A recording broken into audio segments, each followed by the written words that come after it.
শপথ নিলেও মাত্র 15 দিন মেয়র থাকবেন ইশরাক, এই প্রশ্ন তুলে একটা শিরোনাম করেছে দৈনিক ইত্তেফাক। আমি এর আগেও বলেছিলাম যে ইশরাক হোসেন প্রয়াত সাদেক হোসেন খোকার পুত্র। তিনি নির্বাচন করেছিলেন 2020 সালে শেখ ফজলে নূর তাপস। সেই নির্বাচনটা ছিল প্রচণ্ড রকম জালিয়াতিপূর্ণ এবং তার সচিত্র বিবরণী সবাই প্রকাশ করেছে। মিডিয়া যদিও নিয়ন্ত্রিত ছিল এবং তাবিদ আওয়াল ছিল উত্তরের মেয়র। নিরপেক্ষ নির্বাচন হলে ইশরাক এবং তাবিদ আওয়াল বিপুল ভোটে জেতার কথা, সেই জয়টা ছিনাই নেয়। তো ইশরাক হোসেন আইনি প্রক্রিয়ায় সেটা মুভ করেছে। এখন রায় তার পক্ষে এসছে, নির্বাচন কমিশন গেজেট প্রকাশ করেছে, কিন্তু ইতিমধ্যে সেই মেয়াদটা তো শেষ প্রান্তে। আমি বারবার শঙ্কা প্রকাশ করছিলাম যে যদি মেয়র হিসেবে তিনি আসেনও, কতদিন আসলে মেয়াদ কি আছে নাকি নেই।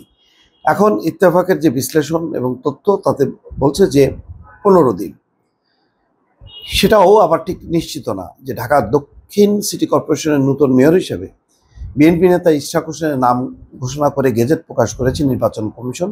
তবে শপথ নিলেও তিনি কতদিন দায়িত্ব পালন করতে পারবেন তা নিয়ে তৈরি হয়েছে আইনি অনিশ্চয়তা।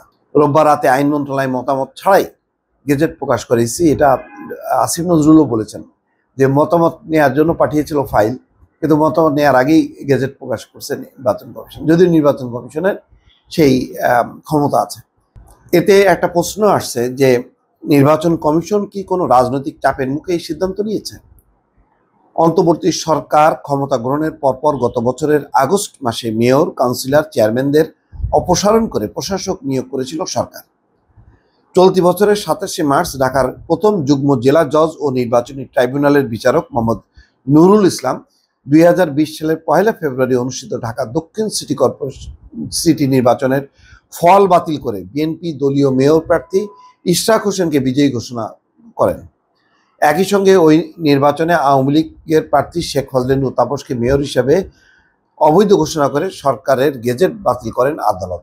কিন্তু নির্বাচনী হিসাব অনুযায়ী আগামী 15ই মে শেষ হচ্ছে ঢাকা দক্ষিণ সিটি কর্পোরেশনের মেয়র পদের মেয়াদ।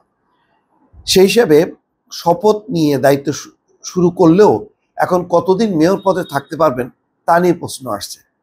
এখন এটা জটিল হিসাব নিকাশের ব্যাপার। আবার উনি কি শপথ নিয়ে যেদিন থেকে শপথ নেবেন সেদিন থেকেই কি 5 বছর গণনা হবে কিনা সেটাও বোঝা যাচ্ছে না। এখানে বলা হচ্ছে যে আদালত মেয়র হিসেবে রায় দিলেও গেজেট প্রকাশে কেন দেরি হচ্ছে সেটি জানতে গত বৃহস্পতিবার ইসির সাথে দেখা করেন ইশরাক।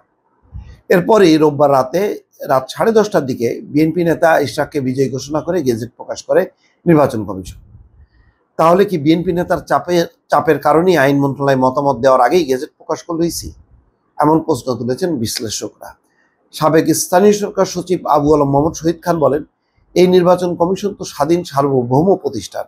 তারা যদি এখনই চাপের মুখে প্রশ্নবোধক সিদ্ধান্তগুলো নিতে থাকেন তাহলে ভবিষ্যতে নির্বাচনগুলো করার ব্যাপারে তারা কি করবেন? কেননা তখন এসব নিয়ে বিতর্ক, সন্দেহ, অবিশ্বাস সৃষ্টি হবে। চাপ ছিল কিনা এই প্রশ্নের জবাবে নির্বাচন কমিশনের সচিব আক্তার আহমেদ বলেন, আমাদের উপর চাপ ছিল নৈতিকতার। গেজেট করার জন্য একটা সময়সীমা ছিল, আমরা তো আইনের প্রতি শ্রদ্ধাশীল। কমিশন মনে করছে তাই আমরা গেজেট প্রকাশ করেছি। এখন কতদিন মেয়াদ, এই প্রশ্ন নিয়ে একটা নতুন জটিলতা, অনিশ্চয়তা। এখন যেদিন থেকে শপথ নেবেন তিনি, সেই দিন থেকে কি 5 বছর গণনা করা হবে, নাকি ওই নির্বাচন 2020 সালে যে নির্বাচনটা হয়েছে সেখানে? তাহলে 15 দিনের জন্য ইশরাক হোসেন কি মেয়র হিসেবে আসবেন এবং সেটা কি খুব ভালো হবে কিনা সেটাও বিএনপি নিশ্চয়ই ভাববেন। আর ইশরাক হোসেন নিজেও চিন্তা করবেন যে মাত্র এত অল্প দিনের জন্য মেয়র হিসেবে থাকাটা তার জন্য যুক্তিসঙ্গত কিনা। বরং ফ্রেশ একটা ইলেকশন যদি হয় তাহলে তো নিঃসন্দেহে তিনি অত্যন্ত যোগ্য একজন প্রার্থী এবং তার জয়ের সম্ভাবনা 80 ভাগ বলা যায়। ভালো থাকবেন। আল্লাহ হাফেজ।